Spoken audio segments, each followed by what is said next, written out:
Video and updates کے لیے bell icon پر press کریں اور آل پر سیٹ کریں۔ شروع کرتے ہیں اللہ کے بابرکت نام سے جو بڑا مہربان اور نہایت رحم والا ہے۔ تمام تعریفیں میرے اللہ رب العزت کے لیے ہیں۔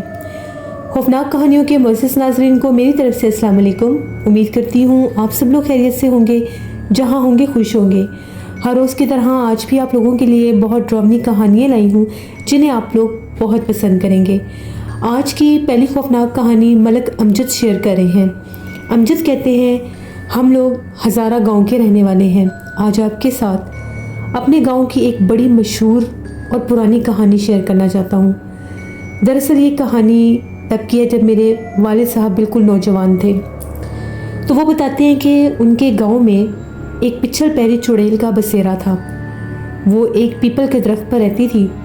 وہ چڑیل اتنی سخت تھی کہ رات ہوتے ہی وہ گاؤں میں عورت کے روپ میں نظر آنے لگتی، اور اگر اس کے آس پاس یا اس کے راستے سے کوئی بھی نیک عبادت گزار انسان گزرتا تو وہ اسی وقت اپنا روپ بدل لیتی اور کسی جانور کے روپ میں آ کر وہاں سے بھاگ جاتی۔ یعنی اسے نیک لوگوں کا اتنا ڈر تھا۔ اسی طرح سے گاؤں میں بہت زیادہ خوف و ہراس تھا کہ رات کے وقت ایک پرسرار عورت دکھائی دیتی ہے جو اکثر گاؤں کی گلیوں میں نظر آتی ہے اور پلک جھپکتے ہی وہ غائب بھی ہو جاتی ہے۔ یعنی اگر گاؤں میں غلطی سے بھی کوئی رات کے ٹائم باہر نکلے تو اگر اس کی نظر پڑ جائے تو اس کو سامنے سے آتی ہوئی یا جاتی ہوئی نظر تو آتی ہے، لیکن اگلے ہی لمحے وہ غائب ہو جاتی ہے، چاہے جتنی بھی بڑی گلی کیوں نہ ہو۔ آہستہ آہستہ لوگوں کے جانوروں پر بھی اٹیک ہونے لگ گیا۔ گاؤں کے کچھ لوگ بھی ڈرنے لگ گئے۔ گاؤں میں ویسے بھی لوگ بہت جلدی سو جاتے ہیں اور رات کو باہر نکلنے کا رواج ہوتا ہی نہیں ہے، بہت کم۔ لیکن صرف ان لوگوں کو باہر جانا پڑتا ہے جنہوں نے اپنے ڈیرے پر جانا ہو یا زمینوں کو، کھیتوں کو پانی وغیرہ دینا ہو۔ سردیوں کے موسم میں بالخصوص جب کوئی بھی اپنے کھیتوں کی طرف جاتا تھا ان کو پانی دینے کے لیے تو وہ مخلوق بہت تنگ کرتی تھی، پیچھے پیچھے بھاگتی تھی، کبھی جانور کے روپ میں بھاگتی تھی۔ اگر اس کو اگنور کرتے تھے تو آگے کسی درخت کے نیچے بیٹھ کر رو رہی ہوتی تھی اور غائب ہو جاتی تھی، یا کوئی منحوس خوفناک پرندہ بن کر سر کے اوپر اڑتی رہتی تھی۔ پھر سبھی گاؤں کے لوگوں نے یہ ڈیسائیڈ کیا کہ جب بھی کسی نے ڈیرے کو پانی لگانا ہو تو جو آس پاس والے ڈیرے ہیں وہ دو دو کر کے لوگ ساتھ مل کر جایا کریں، کہ اکیلے انسان پر کسی پر حملہ نہ کرتے، کیونکہ اس نے گاؤں کے ہی ایک مزیرے کے اوپر حملہ کیا تھا جو رات کو اپنے جو اس کے چودھری تھے، ذمہ دار تھے، ان کا ڈیرا کھولنے کے لیے گیا تھا، انہوں نے پانی لگانے کے لیے آنا تھا، تو وہاں پر وہ مخلوق پہلے سے موجود تھی، تو اس نے اس کے اوپر حملہ کیا اور وہ شخص 7 دن بے ہوش رہا تھا۔ 7 دن کے بعد جب وہ ہوش میں آیا تو اس کی دونوں ٹانگیں جو تھیں وہ مفلوج ہو چکی تھیں، وہ اپاہج ہو گیا تھا اس کے خوف سے۔ اور اس نے باقاعدہ بتایا تھا کہ جب میں ڈیرے پر گیا تو میں نے وہاں پر اس مخلوق کو دیکھا۔ وہ مخلوق جب میں نے ڈیرے کا دروازہ کھولا، اندر کمرے میں ایک چارپائی پر لیٹی ہوئی تھی عورت کے روپ میں۔ تو وہ ڈر کے پیچھے ہٹا تو وہ چارپائی سے غائب ہو گئی۔ میں نے پورا کمرہ چھان مارا، مجھے کہیں نظر نہیں آئی۔ جب میں وہاں سے باہر نکلا تو اسی وقت اس نے میرے پر حملہ کر دیا۔ ایک بھیانک مخلوق نے جو بہت وزنی تھی اس نے میرے جسم کے اوپر وار کیا۔ پھر مجھے کچھ یاد نہیں رہا کہ میرے ساتھ کیا ہوا اور کیا نہیں۔ سسک سسک کر ہی وہ بیچارہ دنیا سے چلا گیا۔ بہت علاج کے باوجود بھی اس کی ٹانگیں ٹھیک نہ ہوئیں۔ لوگوں نے بڑی کوشش کی، 1-2 عامل حضرات بھی لے کر آئے، لیکن وہ یہی کہتے تھے کہ یہ بہت پاورفل ہے اور یہ بہت زیادہ مکار اور اتنی تیز مخلوق ہے، یہ جو کوئی بھی پچھل پیری چڑیل ہے یہ ظاہر ہی نہیں ہونے دیتی اپنا آپ، ہزاروں روپوں میں سامنے آتی ہے اور پھر غائب ہو جاتی ہے۔ اسی گاؤں میں ایک دفعہ ایک سید صاحب جو بڑے پہنچے ہوئے اللہ کے نیک بزرگ تھے، ان کا گزر ہوا۔ پرانے دور تھے، اس دور میں تانگے چلا کرتے تھے، تو تانگے پر سوار سید صاحب کی سواری اسی پیپل والے درخت کے قریب سے جب گزری، گاؤں کے کچے راستے کی سڑک پر تھا وہ، تو سید صاحب کو وہ مخلوق ظاہر ہو گئی۔ انہوں نے پڑھائی کرنا شروع کر دی، اللہ والے تھے، عبادت گزار تھے، ان کو پتہ چل گیا کہ آس پاس کوئی ناپاک خبیث مخلوق موجود ہے اور وہ حملہ آور بھی ہو سکتی ہے۔ تبھی وہ کہتے ہیں کہ وہ کالی بکری کے روپ میں